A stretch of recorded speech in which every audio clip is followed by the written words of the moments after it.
আহৈ আহ ওলাই আহ খেদৈ খেদ বিদেশী খেদ স্থান হেৰালে মান হেৰাই কৰ্মীসকলৰ আশা অনুভূতিবিলাকক আমি আঘাত দিম নেকি? নমস্কাৰ, বাৰ্তাইনীৰ মোৰ এই বিশেষ অনুষ্ঠান যাত্ৰালৈ আপোনালোক সকলোকে পুনৰবাৰ স্বাগতম জনাইছোঁ। আৰু প্ৰতিবাৰৰ দৰে এইবেলিও মোৰ লগত আছে এগৰাকী বিশেষ ব্যক্তি, এগৰাকী কংগ্ৰেছৰ সৈনিক, কংগ্ৰেছ দলৰ অসম প্ৰদেশ কংগ্ৰেছৰ এগৰাকী সৈনিক আৰু বহু বছৰ তেওঁ কংগ্ৰেছৰ লগত জড়িত, কংগ্ৰেছ দলৰ লগত তেওঁ জড়িত। মোৰ লগত আছে দীপবায়ন। দীপদা নমস্কাৰ। একেবাৰে বহু ধন্যবাদ এইখিনি সময় যে আপুনি দিছে, আমাৰ ষ্টুডিঅ'লৈ যে আপুনি আহিলে। আপোনালোককো ধন্যবাদ দিছোঁ। মোৰ নিচিনা এজন কংগ্ৰেছ দলৰ সৈনিকক আপোনালোকৰ এই বাৰ্তা এনিত মানে মুখামুখিকৈ কথা পতাৰ কাৰণে মাতি অনাৰ কাৰণে আপোনালোক সকলোকে ধন্যবাদ জনাইছোঁ। দীপদা, আজি কিছু কথা পাতিম আৰু স্পষ্ট কথা। হয়, সেয়া কেৱল ৰাজনীতিয়ে নহয়, আপোনাৰ ব্যৱসায়ী হওক, আপোনাৰ ব্যক্তিগতই হওক আৰু আপোনাৰ পৰিয়াল হ'ব। হয়, ঠিক আছে। আপুনি ৰেডি আছে? একদম ৰেডি, মানে প্ৰস্তুত হৈ আহিছে? প্ৰস্তুত মানে হঠাৎ কৈছে আহিছোঁ আৰু প্ৰস্তুত কি আৰু। মানে সদায় দীপদা প্ৰস্তুত থাকেই। এইটো আৰু ৰাজনীতি কৰিছোঁ যেতিয়া কথা বতৰা কওঁতে অকণমানতো তোমালোকে কি সোধা আমি উত্তৰ দিওঁতে খুব সাৱধানতাৰে উত্তৰ দিব লাগে। ঠিক আছে দীপদা, আৰম্ভ কৰোঁ। হয়, দীপবায়ন, মই ইতিমধ্যে উল্লেখ কৰিছোঁ এগৰাকী যিহেতু ৰাজনীতিৰ পথাৰখনৰ এগৰাকী সক্ৰিয় খেতিয়ক, মই ঠিকেই কৈছোঁ? হয়। প্ৰথমে যাম, দীপদাৰ ঘৰ ক'ত আৰু বৰ্তমান কিহত ব্যস্ত? ঘৰ ক'ত বুলি ক'লে আমি যদি আমাৰ শিপা বিচাৰিব লগা হয়, জন্মগতভাৱে মোৰ পৈতৃক শিপা হ'ল মোৰ বৰপেটা গলীয়াহাটী। বৰপেটাৰ গলীয়াহাটী আমাৰ কীৰ্তন ঘৰৰ ওচৰত ১ নং গলীয়াহাটী। আৰু গোটেই ডাঙৰ দীঘল পঢ়া শুনা কৰা বা ৰাজনৈতিক জীৱন গোটেই গুৱাহাটী। মোৰ ঘৰ এনেই গুৱাহাটী আমাৰ ৰূপনগৰ, শ্বহীদ প্ৰফুল্ল বড়ো পথ, হাউচ নম্বৰ 10।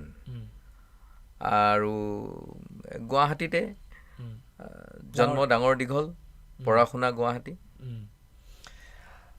ঠিক আছে, আপোনাৰ পঢ়া শুনা গুৱাহাটী, মানে শিপা আপোনাৰ বৰপেটা আৰু ডাঙৰ দীঘল আপুনি গুৱাহাটীতে হৈছে? হয়। পৰিয়াল গুৱাহাটীতে থাকে? একদম চব আমি মা, দেউতা, ভাইটি, মোৰ পৰিবাৰ, মোৰ 2জন ল'ৰা, আমি চব গুৱাহাটী ৰূপনগৰ। মানে জইণ্ট ফেমিলি? আমি একেলগে থাকোঁ। বিৰাট ভাল লাগিল শুনি পেলাই। হয়। আজিকালি বহুত দেখিবলৈ পোৱা নাযায়। হয়, মানে আপোনাৰ ককাই ভাই একেলগে থকা, হয় নহয় কওক? এইটো অপৰিয়াল সত্য। হয়।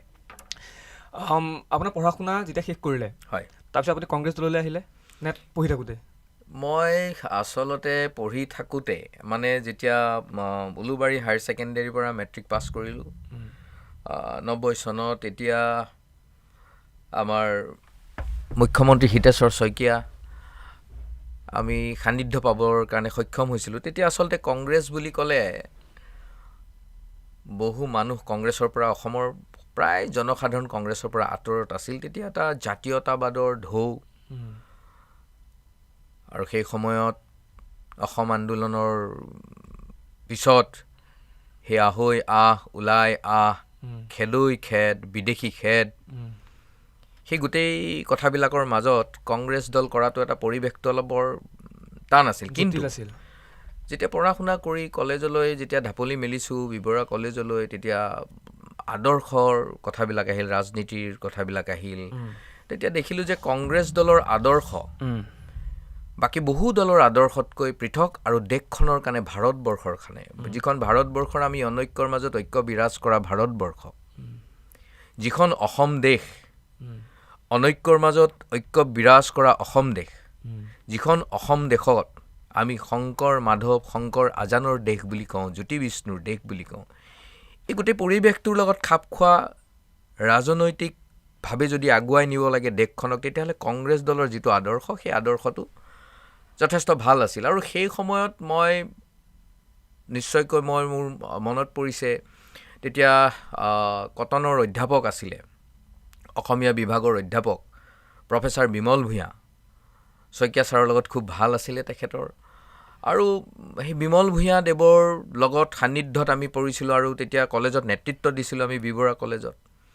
আৰু সেই সান্নিধ্যতে বি বৰুৱা কলেজৰ মানে আমি ঠিক যেতিয়া নেতা, আমি কলেজত নেতাৰ নিচিনাকৈ কলেজত আমি কোন জিকিব কোন হাৰিব প্ৰথম অৱস্থাত মই বিবৰা কলেজৰ উপসভাপতি 93-94 চনত আছিলোঁ, কিন্তু তাৰ আগতে মই প্ৰত্যক্ষভাৱে ছাত্ৰ ৰাজনীতিত মানে কলেজত এটা এনেকুৱা ভূমিকা পালন কৰিছিলোঁ যে মোৰ বন্ধু এইজন খেলিব, এইজন জিকিব, কলেজৰ কাৰণে এইটো কথা ভাল হ'ব, তেনেকুৱা এটা কথাত আছিলোঁ। সেই সময়ত তেনেকুৱাত কৰি থাকোঁতে কটনৰ প্ৰফেচাৰ বিমল ভূঞা দেৱে আমাক শইকীয়া ছাৰৰ ওচৰলৈ লৈ গৈছিল। আৰু তেতিয়া সিদিনাখন যেতিয়া গৈছিলোঁ, সিদিনাখন ৰাতি প্ৰথমতে আমাৰ তেতিয়া গুৱাহাটীৰ ADC, বহুতে হয়তো এইবিলাক কথা নাজানে, ডংচি বৰ্মন ডাঙৰীয়াৰ ঘৰত আমি গৈছোঁ। মই, মোৰ বন্ধু জয়দীপ তালুকদাৰ তেতিয়া VP আছিলে। আমি গৈ পেলাই শইকীয়া ছাৰক আমি লগ পাইছিলোঁ। আৰু ঠিক তাৰ আগতেও আমি লগ পাইছিলোঁ অৰবিন্দ স্কুল আমাৰ যিখন আছে, অৰবিন্দ স্কুলত, তেতিয়া ভঙা পজাৰ নিচিনা অৰবিন্দ স্কুল।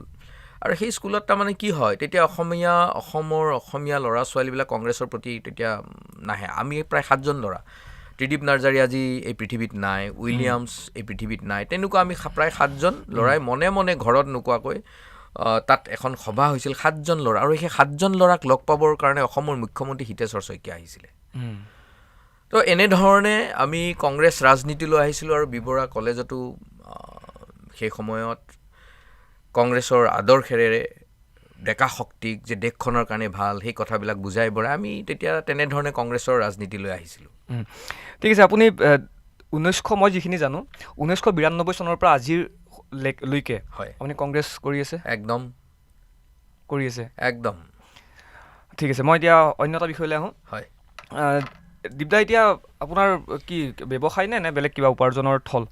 ব্যৱসায় মানে চাওক, যেতিয়া 2000 চনত তৰুণ গগৈ নেতৃত্বত আমাৰ যিখন চৰকাৰ আহিলে, গুপ্ত হত্যাৰ দাবানলৰ পৰা মানুহে পৰিত্ৰাণ পাবৰ কাৰণে সেই সময়ত যি ধৰণৰ এটা অত্যাচাৰ, মই আপোনাক অলপ আগতে কৈছোঁ, এসময়ত আহৈ আহ, ওলাই আহ, খেদৈ খেদ, বিদেশী খেদ, সকলো অসমীয়া মানুহ একেবাৰে এই অসম আন্দোলনত জঁপিয়াই পৰিছিল অসমৰ অসমীয়াত্বৰ আৱেগেৰে। কিন্তু সেই আৱেগটো যিসকল নেতাক নেতৃত্বত আশা কৰি অসমবাসীয়ে আগুৱাই লৈ যোৱাৰ কাৰণে ভাবিছিলে, বা গোটেই বাংলাদেশীসকল চাফা হৈ যাব বুলি পেলাই অসমবাসীয়ে দেখিলে, ভাবিছিলে, কিন্তু সেই নেতৃত্বই সেই কথাবিলাক যেন ক'ৰবাত কৰিব নোৱাৰিলে। পিছৰ পৰ্যায়ত মাজত আকৌ হিতেশ্বৰ শইকীয়া ছাৰ আহিলে, তাৰ পিছৰ পৰ্যায়ত আকৌ অসম গণ পৰিষদ দল আহিলে, তেতিয়া বিজেপি চৰকাৰ, অটল বিহাৰী বাজপেয়ী আমাৰ চিৰনমস্য প্ৰধানমন্ত্ৰী, তেখেত তেতিয়া প্ৰধানমন্ত্ৰী আছিলে। আৰু ইয়াতে মুখ্যমন্ত্ৰী আছিলে আপোনাৰ প্ৰফুল্ল কুমাৰ মহন্ত, অসম গণ পৰিষদ দল। আৰু এই AGP বিজেপিৰ কম্বিনেশ্যনটোৱে তেতিয়া আপোনালোকে জানে, বুজাবুজিৰ চুক্তিৰ পৰা আদি কৰি গুপ্ত হত্যা, মানুহে বিভিন্ন ধৰণৰ একেবাৰে কেনেকুৱা এটা পৰ্যায় হৈছিল। তো সেই পৰ্যায়টোৰ পৰা মই আপোনাক এইকাৰণে কৈছোঁ, সেই পৰ্যায়টোৰ পৰা তৰুণ গগৈ সময় ছাৰক অসমৰ মানুহে আকৌ দেখিলে পৰিত্ৰাণ পাবৰ কাৰণে কংগ্ৰেছ দলক আগুৱাই দিলে। আৰু হয়, সেই যিটো আশা কংগ্ৰেছৰ ওপৰত তৰুণ গগৈ ছাৰৰ নেতৃত্বত, অসম কংগ্ৰেছৰ ওপৰত নেতৃত্বক অসমৰ মানুহে আশা ভৰসা কৰিছিলে, সেইখিনি 15টা বছৰ শাসনকালত অসম কংগ্ৰেছ তৰুণ গগৈদেৱৰ নেতৃত্বত সাৰ্থক, একেবাৰে 100% নহ'লেও 80%লৈ সাৰ্থক হৈছিল বুলি এজন মই কংগ্ৰেছ সৈনিক হিচাপে ভাবোঁ। আৰু সেই সময়ত ব্যৱসায়ৰ কথা কওঁতে মই এইকাৰণে কৈছোঁ এইখিনি কথা টানি আনি, 2000 চনৰ আগত মই মোৰ ভঙাগড়ত এখন ইউনিক ফেশ্বন বুলি পেলাই, মোৰ বন্ধু জয়দীপ তালুকদাৰ, আমাৰ এখন কাপোৰৰ দোকান আছিলে, ব্যৱসায় আৰম্ভণি। তেতিয়া সেই কাপোৰৰ দোকানত আপোনালোকৰ তেতিয়া আপুনি জানে, তেতিয়া এই এটা লোন দিছিলে, 1 লাখ টকীয়া লোন, আমি দুইজনে লোন লৈ পেলাই কাপোৰৰ দোকান দিছিলোঁ। আৰু এনেকুৱা হৈছিলে নিৰ্বাচনৰ তেতিয়া গুৱাহাটীত আমাৰ পংকজ বৰাদেৱ গুৱাহাটীত পূব গুৱাহাটী সমষ্টিৰ পিছত শিক্ষামন্ত্ৰী হৈছিলে। পংকজদাৰ লগত মোৰ ঘনিষ্ঠ, আৰু যুৱ কংগ্ৰেছক আমি ব্লকত, ডিষ্ট্ৰিক্টত আমি নেতৃত্ব দিছিলোঁ সেই পূব গুৱাহাটী সমষ্টিত।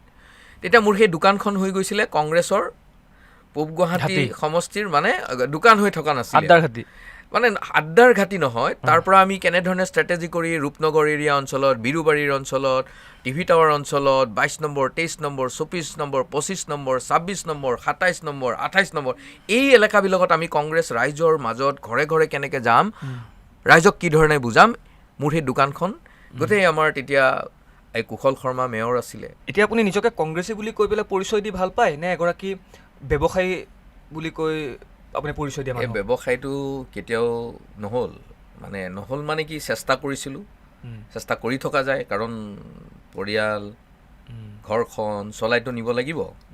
গতিকে ব্যৱসায়ী হিচাপে তেনেকৈ মানে কেতিয়াও সফল হ'ব নোৱাৰিলোঁ। এই মই ক'লোঁ নহয়, মানে যেতিয়া 2000 চন তৰুণ গগৈ ছাৰৰ চৰকাৰৰ কাৰণে আমাৰ কুচকাৱাজ আৰম্ভ হ'ল, ৰাজনৈতিকভাৱে ৰাইজে আমাক আগুৱাই দিব আৰম্ভ কৰিলে, মৰম দিয়া আৰম্ভ কৰিলে, তেতিয়া মোৰ মানে এই ভঙাগড়ত মোৰ এখন কাপোৰৰ দোকান আছিলে। মোৰ নহয় আচলতে, মই মোৰ বন্ধু এই অলপ আগত যে কৈছোঁ জয়দীপ তালুকদাৰ, সি আজি পৃথিৱীত নাই, সিও বি বৰুৱা কলেজৰ VP আছিলে।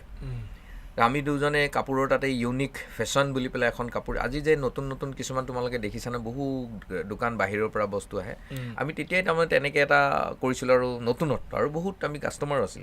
কিন্তু কি হ'ল, 2000 চনৰ নিৰ্বাচনৰ সেই সময়ৰ ধামখুমীয়াত মোৰ দোকানখন হৈ গ'লগৈ। পিছত পূব গুৱাহাটী সমষ্টিৰ আমাৰ পংকজ বৰা, তেওঁ বিধায়ক হৈ পেলাই কংগ্ৰেছৰ বিপুল ভোটত জিকি পেলাই তেওঁ শিক্ষামন্ত্ৰী হৈছিল। আৰু মই মানে সেই সময়ত দাদাৰ লগত যথেষ্ট ভাল, আৰু মোক দাদাৰ পৰা বহুত শিকিছোঁ ৰাজনৈতিকভাৱে।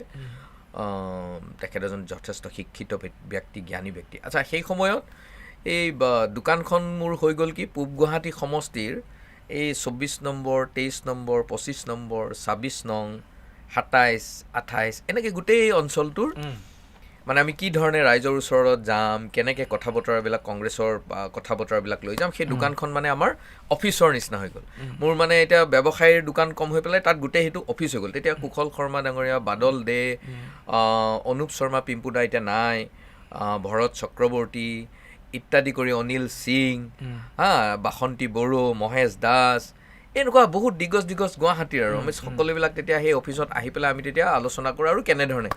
গতিকে সেইটো ব্যৱসায় তেনেকুৱা হ'ল। তাৰপিছত চৰকাৰ অহাৰ পিছত কিছুদিন মানে শিক্ষানুষ্ঠানত আমাৰ ছাপ্লাই কৰিলোঁ, তেনেকৈ ছাপ্লাইৰ ব্যৱসায় আছিল। পিছত সেইটোও গৈ পেলাই ফেইল মাৰিলোঁ। মানে কি হ'ল, মই আকৌ 2004 চনত গুৱাহাটী জিলা যুৱ কংগ্ৰেছৰ সভাপতি হ'লোঁ। সভাপতি হৈ পেলাই আকৌ মানে খুব একেবাৰে তৃণমূল স্তৰলৈ মানুহৰ ওচৰত যাব লগা হ'ল। এতিয়া মই ব্যৱসায়ত চকু দিয়াতকৈ মানে মোক এনেও কলেজৰ পৰা নেতৃত্ব লোৱাৰ এটা মানে শইকীয়া ছাৰৰ দিনৰ পৰা আছিলেই, ইচ্ছা আছিল। গতিকে এতিয়া মই নিজকে নেতৃত্ব দিয়াৰ দিশলৈ লৈ গৈ থাকিলোঁ। গতিকে ব্যৱসায়টো ইমান সফলেই নহয় বাৰু। এতিয়া মোৰ মিছেছৰ এখন মানে ঘৰতো কিবা এটা কৰি থাকিব লাগিব, তেনেকুৱা মিছেছৰ এখন কাপোৰৰ দোকান আছে, তাহাঁতৰ কাপোৰৰ দোকান বা এনেধৰণে আৰু চলা ফেলা কৰি আছোঁ। আৰু ৰাজনীতিটো মুখ্য। আচ্ছা, ঠিক আছে।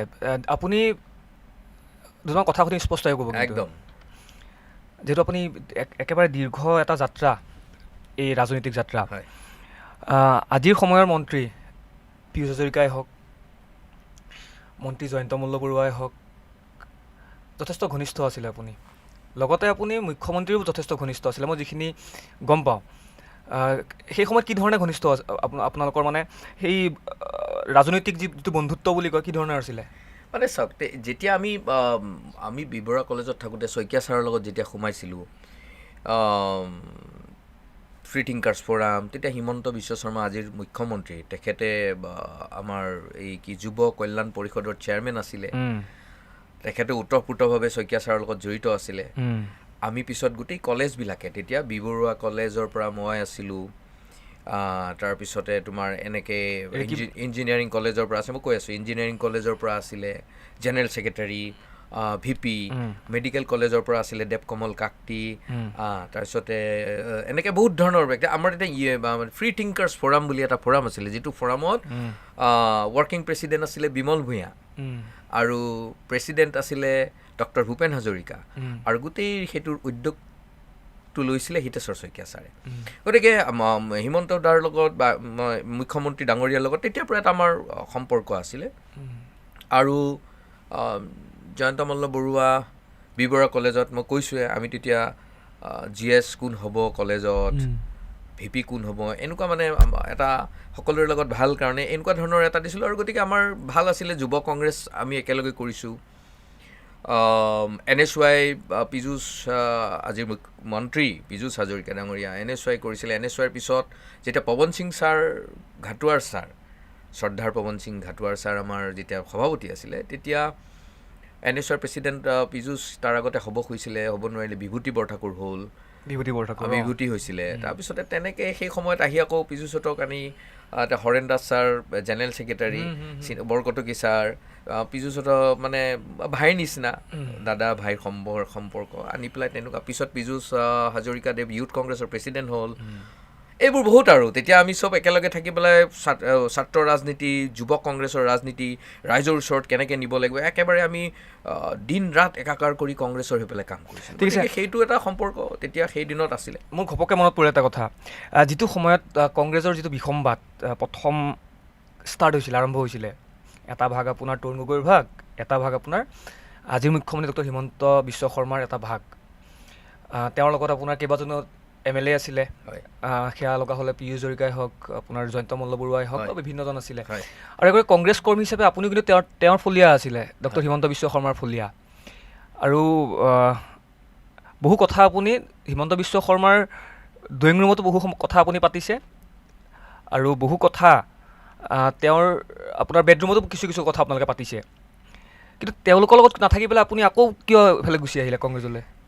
চাওক, কথাটো হয় নহয় বাৰু? কথাটো একেবাৰে সঁচা কথা। সেই সময়ত আমি যুৱ প্ৰজন্মৰ প্ৰায় মানে সংখ্যক, আমি হিমন্ত বিশ্ব শৰ্মা গুৱাহাটী বা মই ইউথ কংগ্ৰেছ, এনেকৈ আমি গোটেইবিলাক, আৰু পীযুষ, জয়ন্ত মল্লবৰুৱা, আমি গোটেই তাত থকা গোটেইখিনি আমি প্ৰায় একেলগে ৰাজনীতি আমি একেলগে ঘূৰিছিলোঁ, ফুৰিছিলোঁ। বিভিন্ন জিলাত আমি যেতিয়া ভ্ৰমণ কৰিছোঁ, একেলগে বহু জেগাত ভ্ৰমণ কৰিছোঁ। তেতিয়া যেতিয়া তেওঁলোকে এই গোটেই প্ৰক্ৰিয়াটোৰ পৰা, যিদিনাখন মুখ্যমন্ত্ৰী হিমন্ত বিশ্ব শৰ্মা ডাঙৰীয়া অমিত শ্বাহৰ ঘৰলৈ গ'ল, অমিত শ্বাহৰ পদূলিত ভৰি দিলে, মোক এজন কংগ্ৰেছ দলৰ শীৰ্ষ নেতা মোক ফোন কৰি সুধিলে, মোক আচলতে মোক তেওঁ টেষ্ট কৰিবই সুধিছিলে নে কিয় সুধিছিলে মই নাজানো।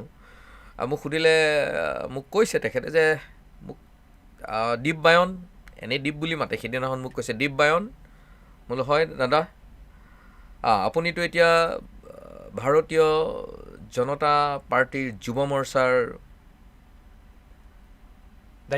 দায়িত্ব ল'বলৈ গৈ আছে অহাকালিৰ পৰা। মোক তেনেকৈ তেওঁ ঠাট্টাই কৰিছিলে নে কি কৰিছিলে মই নাজানো, কিন্তু মই এটাই উত্তৰ দিছিলোঁ তেতিয়া তেখেতক, যে মই সেই সময়ত আবিৰ পাত্ৰ গুৱাহাটীৰ মেয়ৰ আছিলে, নহয় তেতিয়া গুৱাহাটী জিলা কংগ্ৰেছৰ সভাপতি, মই সাধাৰণ সম্পাদক।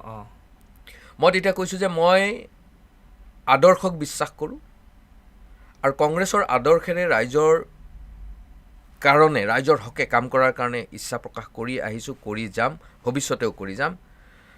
মই আদৰ্শ সাল সলনি নকৰোঁ, যিমানেই যি নহওক কিয় মই জিলা কংগ্ৰেছৰ সাধাৰণ সম্পাদক হৈয়েই সুখী থাকিম, আৰু সুখী আছোঁ, ভৱিষ্যতেও মই কংগ্ৰেছৰ আদৰ্শৰে কাম কৰিম।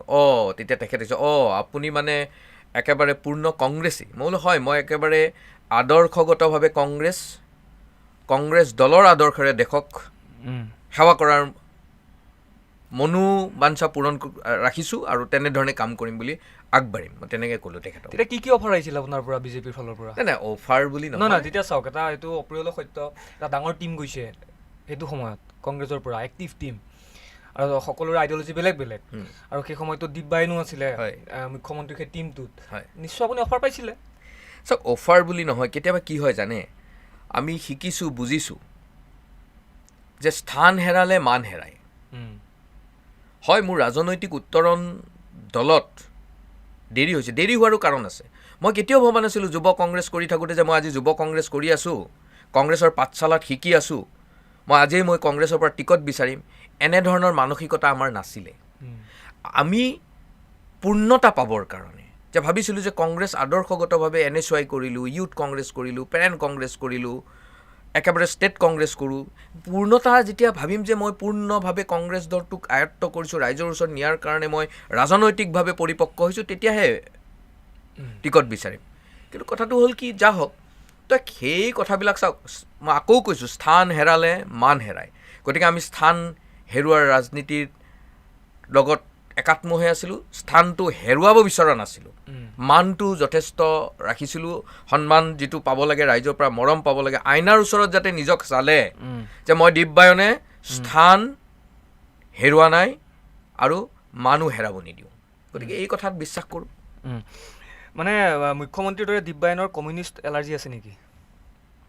চাওক, সৰ্বহাৰাৰ কথা ক'লে সেইটো কমিউনিষ্ট বুলি নহয়, সৰ্বহাৰাৰ কথা কংগ্ৰেছ দলেও চিন্তা কৰে। গতিকে ইয়াতে কমিউনিষ্ট বুলি কয়, আপুনি ৰাজনীতি কৰিব হ'লে ৰাইজক শোষণৰ শাসন নহয়, ৰাইজক আমি প্ৰতিটো মুহূৰ্তত অনবৰতেৰে যদি এখন চৰকাৰে শোষণেৰে শাসন কৰি থাকিম বুলি ভাবিছে, সেইটো কেতিয়াও হ'ব নোৱাৰে। কিছুমান আৱেগ আনি পেলাই মানুহক সেই আৱেগত উটাই ভহাই লৈ গৈ শোষণৰে শাসন, এইটো কেতিয়াও ৰাজনীতি হ'ব নোৱাৰে। আৰু গতিকে কংগ্ৰেছ দল সদায় সৰ্বসাধাৰণ জনসাধাৰণৰ কথা চিন্তা চৰ্চা কৰে আৰু সকলো জাতি জনগোষ্ঠীক লৈ ভাৰতবৰ্ষখন আগুৱাই লিয়াৰ কথা চিন্তা চৰ্চা কৰে, অসমখন আগুৱাই লৈ যোৱাৰ চিন্তা চৰ্চা কৰে, যিখন অসম মই আকৌ কৈছোঁ শংকৰ মাধৱ শংকৰ আজানৰ অসম, সকলো জাতি জনগোষ্ঠী উপজাতেৰে পৰিপূৰ্ণ এখন অসম। সেই অসমখনক কংগ্ৰেছে সকলোকে একগোট কৰি লৈ আগুৱাই লৈ যোৱাৰহে পৰিকল্পনা আৰু চিন্তা কৰিছে। গতিকে সেই কংগ্ৰেছত আমি আছোঁ। আপুনি কৃষ্ণগুৰু?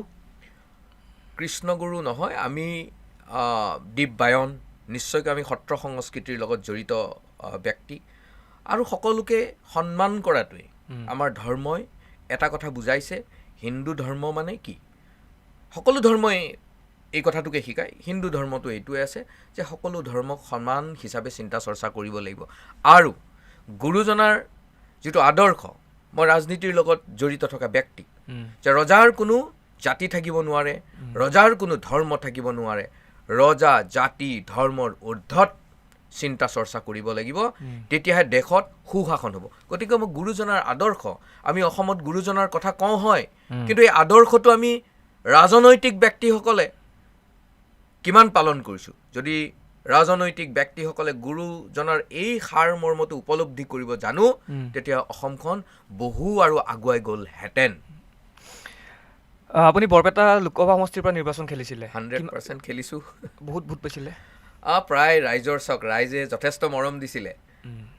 6.5 লাখৰ ওচৰলৈ ভোট দিছে। আৰু মই আপোনাক, যিহেতু বৰপেটা লোকসভা বুলি কৈছে, এই সুযোগতে মই আকৌ বৰপেটা লোকসভা সমষ্টিৰ অন্তৰ্গত প্ৰত্যেকজন সততাৰে কৰা কংগ্ৰেছ কৰ্মীক,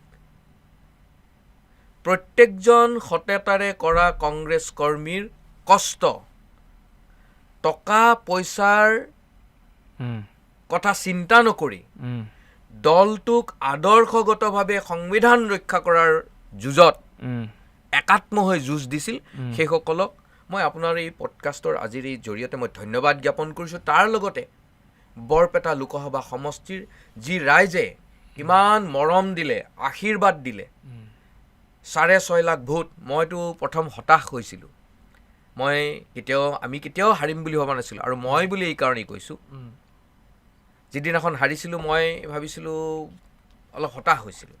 কিন্তু ইমান ৰাইজৰ 10টা সমষ্টিৰ মানুহৰ ইমান মৰম আশীৰ্বাদ, আজিও ৰাতিপুৱা শুই উঠাৰ পৰা ৰাতিলৈকে এনেকুৱা বহুটা ফোন আহে, যিকেইটা ফোনত সদায় কয়, আপুনি ধৈৰ্য নেহেৰুৱাব, আপুনি যুঁজি যাওক, আপোনাৰ লগত আমি আছোঁ, ৰাইজ আছে, যুঁজি যাওক। গতিকে ৰাইজৰ আশীৰ্বাদ আছে আৰু মই বহুত ধন্যবাদ দিছোঁ গোটেই ৰাইজক। ঠিক আছে, মই এতিয়া অলপমান বেলেগ কথালৈ আহিম। একদম পানী অকণমান খাই লওক, কাৰণ যিকেইটা কথা সুধিম কিন্তু আপুনি স্পষ্ট ক'ব লাগিব। মই পানী খাই লৈছোঁ আৰু স্পষ্টভাৱে ক'ম। আৰু এইটো বিভিন্ন সময়ত উত্থাপন হোৱা অভিযোগ কিন্তু দেই। হয়, দীপবায়নে যেতিয়া আপুনি খেলিছিলে বৰপেটাৰ পৰা, সেইটো সময়ত বিভিন্ন মাফিয়াৰ লগতে চুপাৰী মাফিয়াই বোলে আপোনাক ফাণ্ডিং কৰিছিলে। এইটো একেবাৰে গোকাত মিছা কথা। আমাৰ কংগ্ৰেছ দলৰ যিটো ফাণ্ড দলে দিব লাগে, আপোনালোকে হয়তো খবৰ পাইছে, আমাৰ গোটেই চেণ্ট্ৰেলৰ সেই গোটেই বেংকিং ব্যৱস্থাটোকে বন্ধ কৰি পেলাইছিলে এইখন ফেচিষ্ট চৰকাৰ বিজেপি। আৰু বিশ্বাস কৰিব, কিমান কষ্টৰে আমাৰ, মই সেইকাৰণে কৈছোঁ, কিমান কষ্টৰে আমাৰ কংগ্ৰেছ কৰ্মী ৰাইজে, মই বহু ঠাইত ৰাইজৰ মাজত যাব পৰা নাই। বৰপেটা লোকসভা সমষ্টিৰ 10টা সমষ্টিৰ বহু ঠাইত যাব পৰা নাই, কিন্তু ৰাইজৰ আশীৰ্বাদ, মই অকল হাতত পাৰ্টিৰ ফাণ্ড 49 lakhs rupees পাই পেলাই নিৰ্বাচনত 6.5 লাখৰ ওচৰলৈ পাইছোঁ। আৰু শুনক, এইবোৰ মাফিয়া চিণ্ডিকেট এইবিলাকৰ পৰা দীপবায়ন সদায় আঁতৰত আছে। নহয়, যেতিয়া মই আপোনাক কৈ দিওঁ, কৈছে কাৰণে কৈছোঁ, যেতিয়া যুৱক কংগ্ৰেছ অসমত চলিছিল, সকলোৱে জানে সেই সময়ত চিণ্ডিকেট চলিছিলে লোহাৰ মালিগাঁৱত। মই যুৱক কংগ্ৰেছৰ কিমান সফল কিমান বিফল নকওঁ, কিন্তু গুৱাহাটী জিলা যুৱ কংগ্ৰেছ শক্তিশালী ৰূপত, মই সভাপতি, আমি সকলোৱে শক্তিশালী ৰূপত তেতিয়া কাম কৰিছিলোঁ। তেতিয়াওতো মোলৈ বহু চিণ্ডিকেটৰ অফাৰ আহিছিলে, বহু নেতাই, আজি মই নাম নকওঁ আপোনালোকক, তেওঁলোক চব বিজেপিত আছে এতিয়া। তেতিয়া কংগ্ৰেছত আছিলে, তেতিয়া কংগ্ৰেছত, মোক নাম নকওঁ, চিণ্ডিকেটৰ কাৰণে মোক কৈছিল যে তুমি গৈ তাত খালি থিয় হ'লেই হ'ল, তোমাৰ নামত মাহেকত ইমান টকা আহিব। মই তেতিয়াই নমস্কাৰ কৰি কৈছিলোঁ যে মোক চিণ্ডিকেটৰ টকা নালাগে। মানে সেইটো সময়ত কংগ্ৰেছতো চিণ্ডিকেট চলিছিলে সক্ৰিয়ভাৱে। মানে তেতিয়া সক্ৰিয় বা নিষ্ক্ৰিয় আপোনালোকেও জানে, তেতিয়া চিণ্ডিকেটৰ বহু কথা হৈছিলে নহয়, লোহাৰ চিণ্ডিকেটৰ পৰা আদি কৰি এনেকে গোটেই চলিছে বিভিন্ন। গতিকে এই কথাবিলাকৰ পৰা তেতিয়া আপোনালোকেও বহুতে নিউজ কৰিছিলে, পাণ, মাছ, তামোল কৰিছিলে নে নাই? কৰিছিলেতো, কিবাটো সত্যতা নিশ্চয়কৈ আছিলে। গতিকে এইবিলাকৰ পৰা আঁতৰত, আৰু বৰপেটা লোকসভা ঠিক আছে, দীপবায়ন মই ধৰিছোঁ দীপবায়ন এইবিলাক চিণ্ডিকেটৰ পৰা আঁতৰত, যেতিয়া কংগ্ৰেছ চৰকাৰ আছিল, কংগ্ৰেছত আপুনি সক্ৰিয় নেতা আছিলে। এতিয়া আপুনি এইটো কথা স্পষ্ট কৰিলে যে সেইটো সময়ত কংগ্ৰেছ আপোনাৰ চৰকাৰ থাকোঁতে চিণ্ডিকেট সক্ৰিয় আছিল, আৰু কংগ্ৰেছৰ কিছুমানে কৰিছিলে, সক্ৰিয় আছিল, কিছুমানে কৰিছিলে, কংগ্ৰেছে কৰিছিলে। আৰু মই তাকেই ক'লোঁ আপোনাক, সেই সময়ত কিছু কংগ্ৰেছিয়ে সেইখিনি সময়ত জড়িত আছিল, যিবিলাক আপোনালোকে নিউজ কৰিছিলে। আৰু যিটো নিউজত সেই সময়ত বিজেপিত তেতিয়া শ্বেতপত্ৰ প্ৰকাশ কৰিছিলে, বিভিন্ন ধৰণৰ কৰিছিলে নাই, যে এইসকলক আমি চৰকাৰ আহিলে একেবাৰে মুখ্যমন্ত্ৰীৰ পৰা আদি সৰ্বানন্দ সোণোৱালে কি লিখিছিলে, জেলত ভৰাব বুলি কৈছিলে নে নাই? তো সেই সকলকে নি পেলাই, যিবিলাক আদৰ্শবিহীন, আদৰ্শ নাই, সেইসকলেতো এতিয়া তাত নেতা।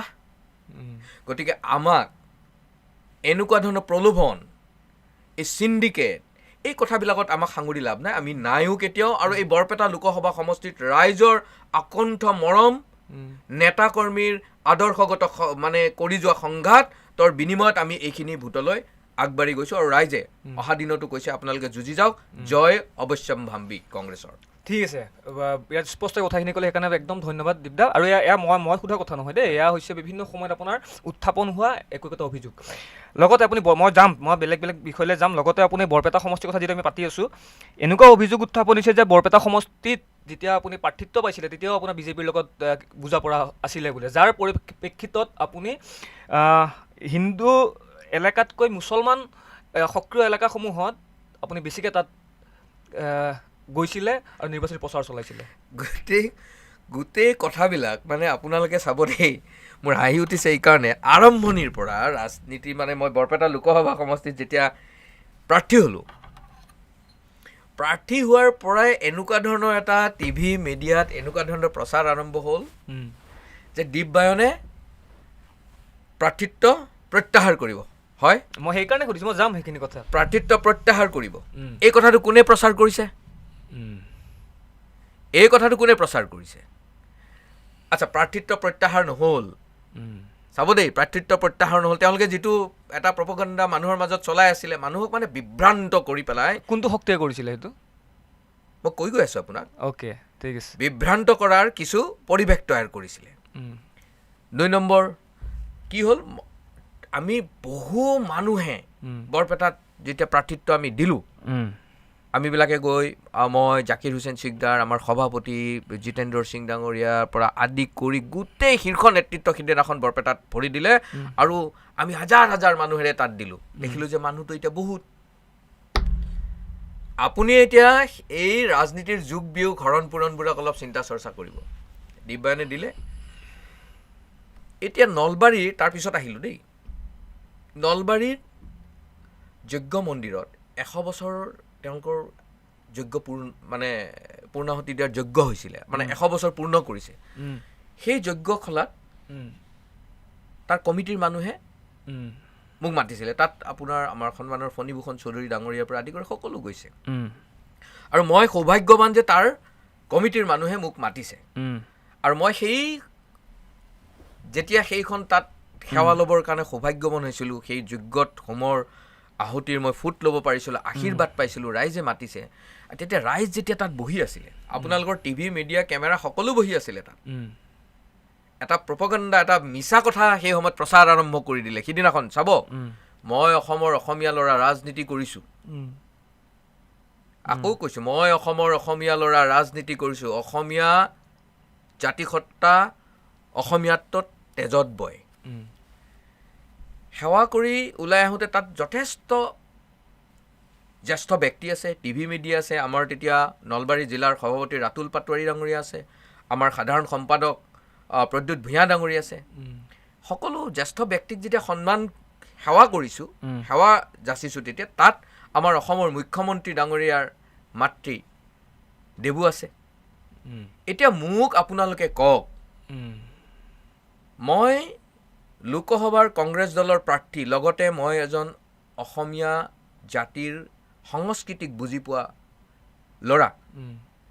সেই ব্যক্তিসকলক সেৱা কৰি যোৱাৰ লগে লগে তাত যদি মই মৃণালিনী দেৱী মুখ্যমন্ত্ৰীৰ মাতৃক আপুনি হ'লে সেৱা কৰিলেহেঁতেন নে নকৰিলেহেঁতেন, আপুনি মোক কওকচোন। মই বাকী 5জন মানুহক সেৱা কৰিলোঁ, মই মুখ্যমন্ত্ৰীৰ মাতৃক সেৱা নকৰাকৈ গুচি আহিম নেকি? ইমানখিনিতো অসমীয়া সংস্কৃতিত আমিতো অভদ্ৰ নহয়। মই তাত মাতৃকো সেৱা জনালোঁ, আৰু মাতৃয়েও তাতে আশীৰ্বাদ দি পেলাই কি কৈছে, আপোনালোকৰ টিভি মিডিয়াত এতিয়াও আছে, সেইবোৰ কিন্তু কোনেও নবজায়। কৈছে, সততাৰ ৰাজনীতি কৰা, ঠগ প্ৰবঞ্চনা নকৰিবা, ভগৱানে নিশ্চয় তোমাক সফল কৰিব। তো পিছত এই কথাটো কোনটো দিশলৈ লৈ গ'ল? এটা মিছা দিশলৈ লৈ গ'ল যে হিমন্ত বিশ্ব শৰ্মাৰ মাতৃৰ ভৰিত ধৰিছে, গতিকে তেওঁ বিজেপি। এইটো কথা হ'ব পাৰে নেকি? আদৰ্শ কেতিয়াও সলনি কৰা নাই, বহু সংঘাত কৰি আহিছোঁ, আদৰ্শ সলনি নকৰোঁ, ভৱিষ্যতেও আদৰ্শ সলনি কৰাৰ দিশত আমি নাই। কংগ্ৰেছৰ আদৰ্শৰে যুদ্ধ কৰোঁ, কিছুমান আদৰ্শবিহীন, ক্ষমতাই শেষ। মই এই কথাখিনি এইকাৰণে কৈছোঁ আপোনাক, ক্ষমতাই শেষ। সন্মান কৰোঁ, বিধানসভাও লাগিব, লোকসভাও লাগিব। এইটো কথা হ'ব পাৰে নেকি? তাৰমানে বিধানসভাটোত বিধায়ক হৈ আছোঁ আৰু লোকসভাও লাগিব, তাৰমানে কি ক্ষমতাই শেষ, ক্ষমতা লাগিব। ময়ে বিধায়ক, ময়ে সাংসদ। ক'ৰবাত কোনোবা যদি বাধাৰ প্ৰাচীৰ হৈ থিয় হৈছে, তেখেতক আমি বিভিন্ন মিছা প্ৰচাৰ অপপ্ৰচাৰে ৰাইজৰ ওচৰত এটা বিভ্ৰান্তিমূলক কথা ক'ব লাগে। আমি কিন্তু কেতিয়াও, মই চাব গোটেই নিৰ্বাচনটোত মই কাৰো ভুৱা প্ৰচাৰত আমি অৱতীৰ্ণ হোৱা নাই। আমি সঁচা কথা যিবোৰ ক'ব লাগে ৰাইজৰ ওচৰত, যিবোৰ কথা ক'লে ৰাইজ সজাগ হ'ব, এই সংবিধান বিৰোধী শক্তিটোক, ৰাইজক শোষণ কৰি থকা শক্তিটোক পৰাভূতৰ স্বাৰ্থত যিখিনি কথা ক'ব লাগে, সেই কথাখিনিহে কৈ ৰাইজৰ মাজত গৈছিল। এই মিছা কথা কৈ পেলাই ভুৱা প্ৰচাৰেৰে কেতিয়াও যোৱা নাছিল। শেষত আৰু এটা কথা কৈছোঁ, 3 নম্বৰ, নিৰ্বাচনৰ ভোটদানৰ 3-4 দিন আগত আকৌ এছামে আৰম্ভ কৰি দিলে যে অখিল গগৈ আৰু লুৰিণজ্যোতি গগৈয়ে দিব্যায়নক কথা পাতিছে, গতিকে দিব্যায়ন 4 দিনমান আগত দেই, গতিকে দিব্যায়ন বহি দিলে। এনেকুৱা ধৰণৰ অপপ্ৰচাৰ চলিছিলে আৰু ৰাইজক অলপ বিভ্ৰান্তিৰ দিশলৈ ঠেলি নি পেলাই ক'ৰবাত অসম গণ পৰিষদ দল বিজেপিৰ পথটো মুকলি হোৱাৰ কাৰণে পথ প্ৰশস্ত কৰা হ'ল নেকি? বহু ৰাইজেও তেতিয়া মোক সুধিছিলে যে এই কথাটো এনেকুৱা হ'ল নেকি? গতিকে এইবিলাক কথাও আপোনালোকে অকণমান চালি জাৰি চাব, কাৰণ আপোনালোক সাংবাদিক জগতৰ লগত জড়িত থকা ব্যক্তি, তৃণমূল স্তৰলৈ গৈ পেলাই কিছু কথা চাব। মানুহক বোকা ছটিওৱাৰ আগতে কোন মানুহক বোকা ছটিয়াইছোঁ সেইটো চাই ল'ব লাগে। ঠিক আছে। এই স্পষ্ট হ'ল আজি একদম মানে আপোনাৰ নিৰ্বাচন যেতিয়া খেলিছিলে 2024 আপোনাৰ লোকসভা সমষ্টি বৰপেটাৰ পৰা হয় মানে বিজেপিয়ে কোনো ধৰণৰ আপোনাৰ প্ৰলোভন দিয়া নাছিলে চাওক বুজাবুজিৰ ক্ষেত্ৰত ন আপুনি ক'লে কথাখিনি হয়। মানে এইটো স্পষ্ট কৰিছে আপুনি হয়। দিয়া নাছিলে প্ৰলোভনৰ ৰাজনীতিৰ পৰা মই আকৌ কৈছোঁ প্ৰলোভনৰ ৰাজনীতিৰ পৰা আমি সদায় আঁতৰত আৰু জানে বিজেপিত থকা বহু ব্যক্তিও জানে যে দীপবায়নে আদৰ্শৰ পৰা বিচলিত নহয় হ'ব মই এতিয়া বেলেগ প্ৰসংগলৈ আহিম হয়। কাৰণ আমি কম সময়তে আমি কথাখিনি শেষ কৰিব লাগিব ন হয় হয় হয় ঠিকে কৈছোঁ একদম দেখিবলৈ পোৱা গৈছে স্পষ্ট কথা দেই দেখিবলৈ পোৱা গৈছে শেহতীয়াকৈ আপোনাৰ মই গোটেইকেইগৰাকী ব্যক্তিৰ কথা মই সুধিব নাযাওঁ আপোনাক কেইগৰাকীমান সুধিম আপোনাৰ অংকিতা দত্তই হওক কংগ্ৰেছৰ সক্ৰিয় নেত্ৰী তেওঁৰ পিতৃ সক্ৰিয় নেত্ৰী আছিলে তেওঁৰ পিতৃ সক্ৰিয় কংগ্ৰেছী আছিলে শ্ৰদ্ধা কৰোঁ প্ৰয়াত অঞ্জন দত্ত কংগ্ৰেছৰ এসময়ৰ প্ৰভাৱশালী মন্ত্ৰী অকণ বৰাৰ পুত্ৰ মানস বৰা মোৰ ভাতৃ আপোনাৰ যথেষ্ট সন্মান কৰে আপোনাৰ ভাতৃ লগতে এগৰাকী জ্যেষ্ঠ আৰু সক্ৰিয় থকা কংগ্ৰেছী নেতা ৰাণা গোস্বামী আচলতে আচৰিত তেওঁলোক যিহেতু বিজেপিলৈ গ'ল কাইলৈ যদি মই সুধিছোঁহে মই এইবাবে সুধিছোঁ গোটেইকেইগৰাকীৰ কিন্তু আপোনাৰ বেকগ্ৰাউণ্ড যথেষ্ট সক্ৰিয় আছিলে কংগ্ৰেছত কাইলৈ যদি আহোঁ বুলি কয় বা তেওঁলোকৰ নিচিনা আৰু বহু কংগ্ৰেছৰ হাই প্ৰফাইল নেতা বিজেপিলৈ গৈছে তেওঁলোক যদি কাইলৈ আহোঁ বুলি কয় বা যদি আহে কাৰণ everything is possible in politics চব সম্ভৱ ৰাজনীতিত তেতিয়া দীপবায়ন এগৰাকী 92 চনৰ পৰা বৰ্তমানলৈকে থকা কংগ্ৰেছী কৰ্মী হিচাপে সৈনিক হিচাপে কংগ্ৰেছী নেতা হিচাপে কি ধৰণৰ আপোনাৰ উত্তৰ থাকিব চাওক আদৰ্শটো প্ৰথম হ'ব লাগে কংগ্ৰেছৰ আদৰ্শ ক্ষমতাই শেষ হ'ব নালাগে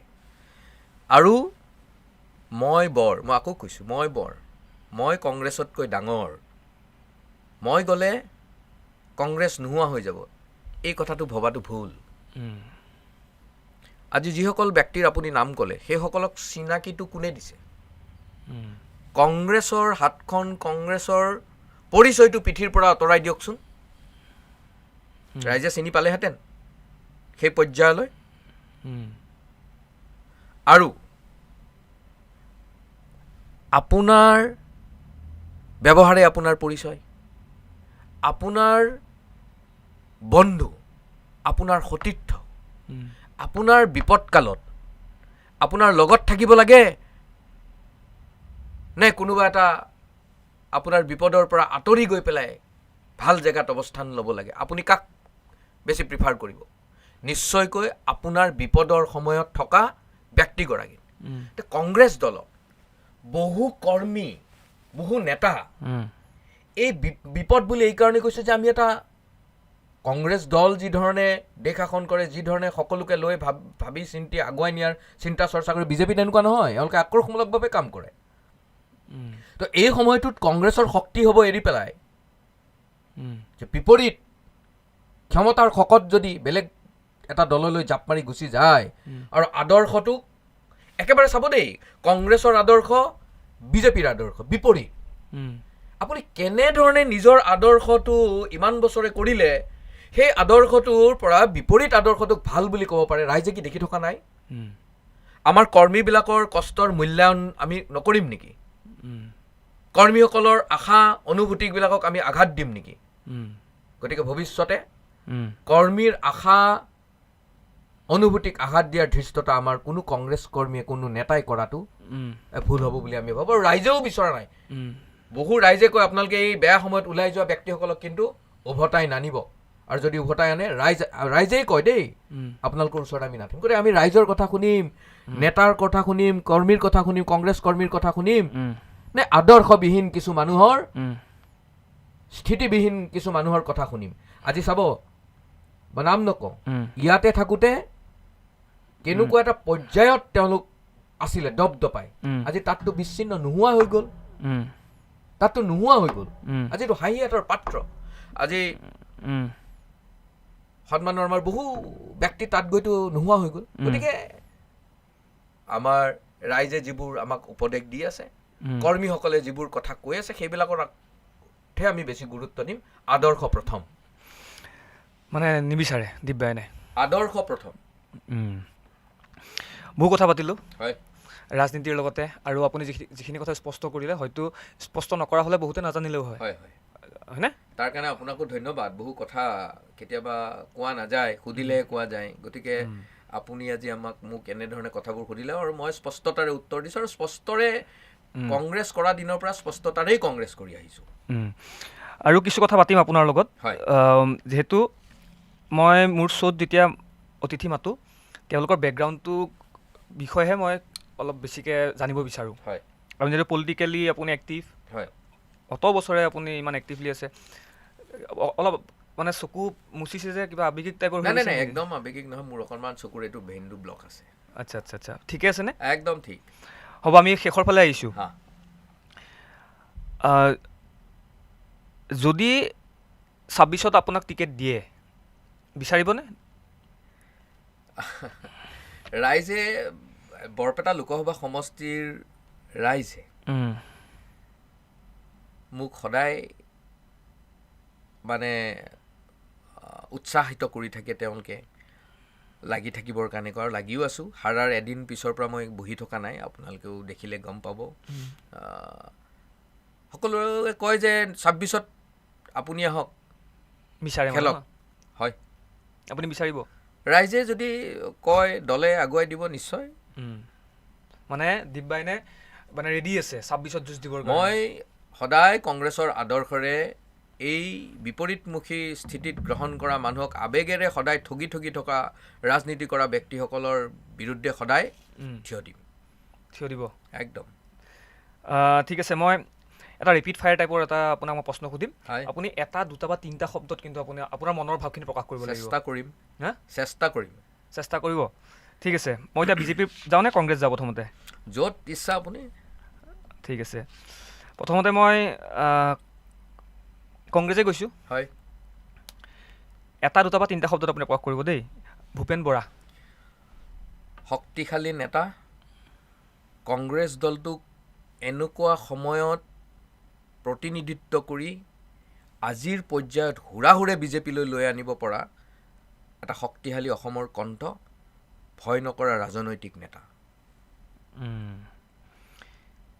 ৰকিবুল হুছেইন।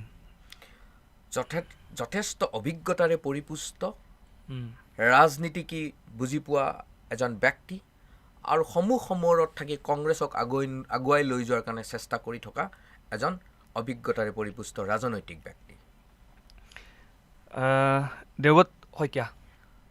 দেৱব্ৰত শইকীয়া যথেষ্ট কষ্ট কৰিছে দলত। শইকীয়া ছাৰ যেতিয়া ঢুকাই গৈছিলে, দেৱব্ৰত শইকীয়া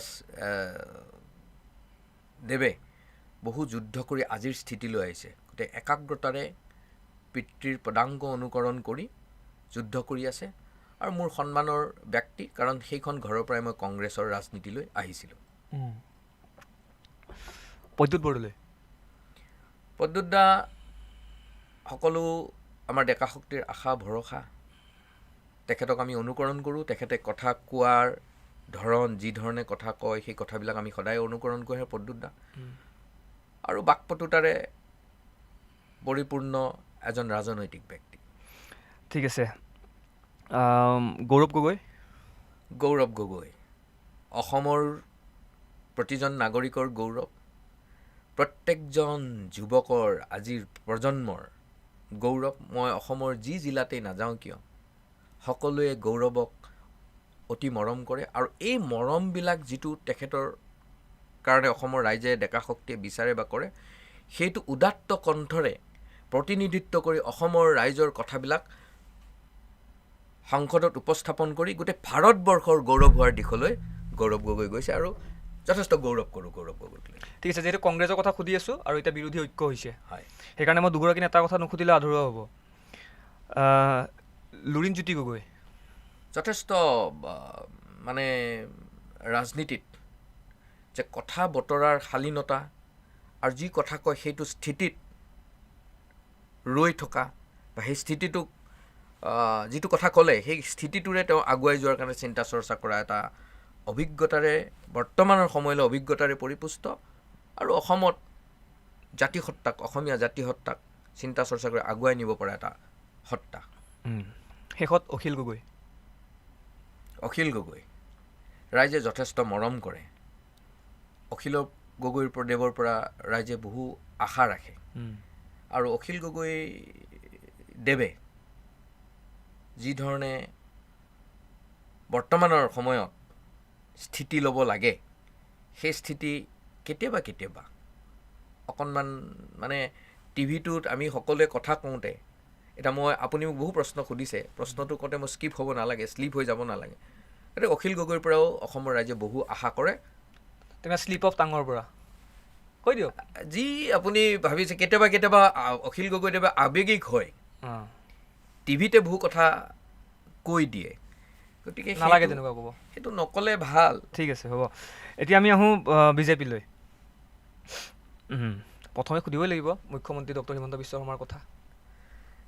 আচলতে তেখেতে ৰাজনৈতিকভাৱে 1, 2, 3টা শব্দৰ ভিতৰত তেখেত ৰাজনৈতিকভাৱে পৰিপক্ক, কিন্তু এতিয়া ৰাজনৈতিকভাৱে পৰিপক্কত ৰাইজে দেখি আছে যে তেওঁ পজিটিভটোত বেছি কাম কৰি আছে নে নিগেটিভটোত বেছি কাম কৰি আছে। ৰাইজে বৰ্তমান তেখেতক নিগেটিভটোতহে বেছি দেখি আছে, কাৰণ এজন মুখ্যমন্ত্ৰীৰ পৰা অসমৰ ৰাইজে কেতিয়াও মই বলীয়া কুকুৰ বা এনেকুৱা ধৰণৰ শব্দ এইখন চকীৰ পৰা, মুখ্যমন্ত্ৰী চকীখনৰ পৰা কেতিয়াও চাব নিবিচাৰে, শুনিব নিবিচাৰে। ঠিক আছে। জয়ন্ত মল্লবৰুৱা মানে আমি বিবৰাৰ পৰা দেখিছিলোঁ জয়ন্ত মল্লবৰুৱা, আমি বহু কাম একেলগে কৰিছোঁ। ৰাইজে কয় যে বিজেপি দলটোক অলপ বেকফুটত লৈ যোৱা ব্যক্তি কেতিয়াবা কথা বতৰাত জয়ন্ত মল্লবৰুৱাত নেকি, এইটো ৰাইজৰ কথা। পীয়ুষ হাজৰিকা যিটো জেগাৰ পৰা আহিছে আমি অতীতটো পাহৰি যোৱা ভাল নহয়। ভৱেশ কলিতা তেখেতে বিজেপি দলৰ সভাপতি, ইমান তৰল কথা ক'ব নালাগে, ৰাইজে নিবিচাৰে ইমান তৰল কথা কোৱাটো। বিজেপিৰ দলৰ সভাপতিৰ গুৰু গম্ভীৰ কথা বতৰাবিলাকো ৰাইজৰ কথা বতৰা হোৱা উচিত, ৰাইজক তুচ্ছ তাচ্ছিল্য কৰা কথা হ'ব নালাগে। সৰ্বানন্দ সোণোৱাল গুৰু গম্ভীৰ ব্যক্তি, অসমৰ ৰাইজে যিটো বিচাৰিছিলে তেওঁৰ পৰা, যিখিনি আশা কৰিছিলে, ক'ৰবাত তেওঁ সেইটো দিব নোৱাৰিলে অসমৰ ৰাইজক। শেষত ৰূপজ্যোতি কুৰ্মী। যেতিয়াই যি মন যায় ৰাজনীতিত মানে তৰল কথা কোৱাৰ এটা প্ৰতিযোগিতা চলিছে বিজেপিত, তাৰে ভিতৰত এজন ৰূপজ্যোতি কুৰ্মী। ঠিক আছে, হ'ব। বহু কথা পাতিলোঁ হয় দীপদা, আৰু মই পুনৰবাৰ আপোনাক থেংক ইউ। একদম ধন্যবাদ দেই, ময়ো মানে আজি বহু কথা ক'লোঁ। হয়, বহু কথা ক'লে আপুনি, আৰু ময়ো আশা কৰোঁ যে দীপদা আগন্তুক দিনত সক্ৰিয় ৰাজনীতিবিদ হৈ অসমৰ ৰাইজৰ হকে কাম কৰক, ময়ো আশাবাদী। আৰু যিহেতু 26ৰ নিৰ্বাচন সমাগত, আৰু 26ৰ নিৰ্বাচনত হয়তো দীপদাই টিকট লাভ কৰি সক্ৰিয়ভাৱে ৰাজনীতিৰ পথাৰত খোজ দিয়ক। ধন্যবাদ। মই এইখিনি কথা দীপদাৰ লগত পাতিলোঁ, আৰু মোৰ এই অনুষ্ঠানৰ পৰা বিদায় মাগিছোঁ। ধন্যবাদ।